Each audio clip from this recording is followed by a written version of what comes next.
El proceso tampoco te planteas, te lo tomas primero en serio, o sea, aunque sea una comedia, o sea, pero desde la propuesta de María Luisa cuando te lo plantea y coinciden varias cosas que para mí era una referencia esta película porque la vi en su momento y entonces me atrajo mucho hacerla.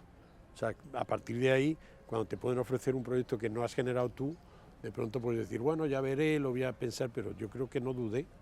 La única cosa es que había unos objetivos. Luego el proceso de trabajar sobre el guión y readaptarlo, yo creo que lo primero es hacer la tuya, que es lo que haces cuando adaptas una novela o una obra de teatro, ¿no? Y a partir de ahí yo creo que ahí fluye tu punto de vista, todos los elementos que tiene, que son universales, para darle forma. Con Yolanda García Serrano, por supuesto, que es la jefa, es la que sabe de esto, ¿no? ¿Verdad? Y Sí, si no hubiera sido por Yolanda, se nos hubiera ido mucho. Y entonces, evidentemente hay una serie de primero, planteamientos culturales que son nuestros, o sea, porque lo único que yo creo que podemos, en lo que podemos coincidir es a veces en el sentido del humor, que quizá no es que sea más bestia, ¿no? Pero sí hay una parte que a mí me gusta mucho, que hay un punto de flema, ¿no? El humor británico, que es fantástico, o sea, me parece mucho más interesante que el americano, ¿no? Por supuesto. De hecho, casi todos los directores, casi todas las comedias maravillosas americanas no están hechas por americanos, la mayoría, están hechas por europeos, ¿no? Comedia. Sí, en la comedia no te creas que hay mucha improvisación, ¿eh? O sea, quiero decir, hay algo fundamental y es que te tienes que someter aunque parezca que no, el resultado tiene que ser como fluido, ¿no? Que no haya una impostación ni de la puesta en escena, que todo suceda de una manera, como digo, fluida y tal, para que sea muy reconocible, pero tiene un proceso de elaboración que es como un mecanismo de relojería realmente, ¿no? O sea, entonces, ¿qué pasa? Que eso es fundamental, para eso es fundamental tener actores que sean superdotados para la comedia y que la entiendan, que tengan sentido del humor, que no es fácil, ¿no? Y que sepan mantener ese punto para no desafinar, ¿no? El tono. Entonces, en este sentido han sido actores muy generosos entre ellos, con todo, muy disciplinados, porque eran muchos todos los días, y luego esa parte de improvisación yo creo que se puede utilizar y se puede trabajar cuando antes tienes un planteamiento muy cerrado de la situación. Entonces, si das paso a la improvisación, como ya sabes cómo lo vas a hacer de cualquier manera, si le das ese punto a la improvisación en muchos momentos, pues funciona, ¿no? Lo que no te puedes permitir es luego decir, bueno, pues a ver cómo hacemos esta secuencia o tal. Desde una base sólida, ¿no? Exacto.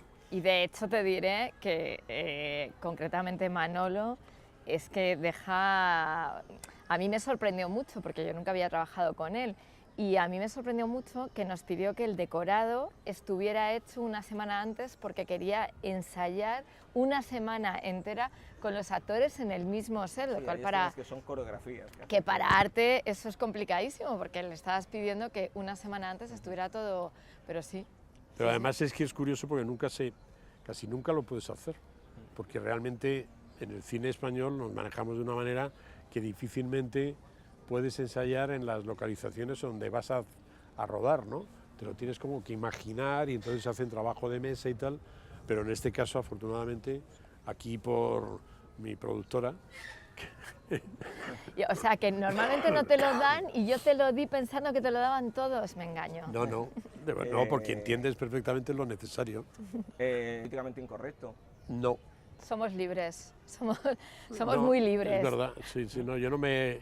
Además tiendo a no autocensurarme en ese sentido. Hombre, es cierto que a veces ahora hay momentos en los que tienes menos libertad. Yo me acuerdo en los 90, o sea, quiero decir, hay películas... De boca a boca de eso, claro, pero de pronto yo me niego a tener ese planteamiento de censor antes de plantearte una historia. Y yo les sigo, vamos, no creo nada en la censura y menos en el humor. En la autocensura, me refiero yo. Ni en la autocensura ni en la censura. Pero hacer humor. No, a ver. Hay que tener los más pies de plomo, por así. Hay que tener más cuidado, ¿sí? Pero yo no quiero quitarme esa posibilidad de contar historias que tenga que contar y no se trata de arriesgarte, sino de contarlo como lo debes contar. O sea, yo me acuerdo, cuando hicimos Todos los hombres sois iguales, que de pronto me tacharon de machista, que era todo lo contrario. O sea, quiero decirle, lo que la gente recibe de muchas situaciones y está muy condicionada por cosas, por mensajes absurdos que no tienen sentido. Desde la comedia no es que sea vía libre para contar lo que te dé la gana, pero hay que tener una capacidad de entender y de no encorsetar una serie de elementos y de cosas que de pronto nos estamos pasando de vueltas, vamos, yo creo. Sí, ¿no? sí, yo creo que con las etiquetas, con esta necesidad de etiquetarlo todo, nos estamos pasando, y creo que en el humor tiene que haber libertad, porque si no, no es humor.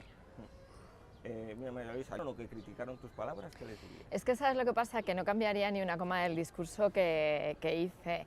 Y claro, en las primeras 24 horas, como no soy una persona pública y no estoy acostumbrada a que de repente en redes alguien cuestione lo que yo digo, me sentí como que había mucha gente en contra. Luego de lo que me di cuenta es que el 99,9% entendieron, son personas inteligentes y entendieron el mensaje que yo estaba dando, y luego pues estaba ese 0,1% que no sé quién son, que probablemente estén en su casa y que se aburren mucho y me criticaron.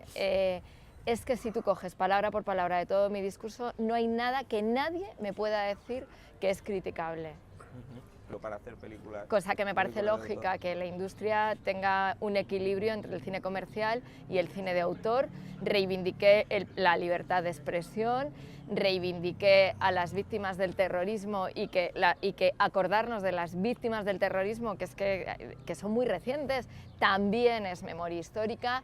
Y por supuesto reivindiqué también la lucha de los agricultores, que yo vengo de ahí, que bueno, pues que nos estamos cargando el campo. No sé exactamente qué es lo que molestó de mi discurso. No sé, yo creo que no, hubo mucha gente que no lo entendió además, y que hay gente con el colmillo afilado muchas veces. Sí. Pero se produce, yo creo que es un ejercicio y un deporte en este país a veces que es la envidia, ¿no? Entonces crea de pronto el éxito. Yo creo que cae mal a mucha gente, ¿no? Bueno, y luego a mí me sorprendió, porque me acordé de mis hijos y les di que son 4, me tacharon de ser del Opus. No voy a decir si soy del Opus o no lo soy, pero que me encanta esa necesidad que tiene la gente de poner etiquetas. Sí.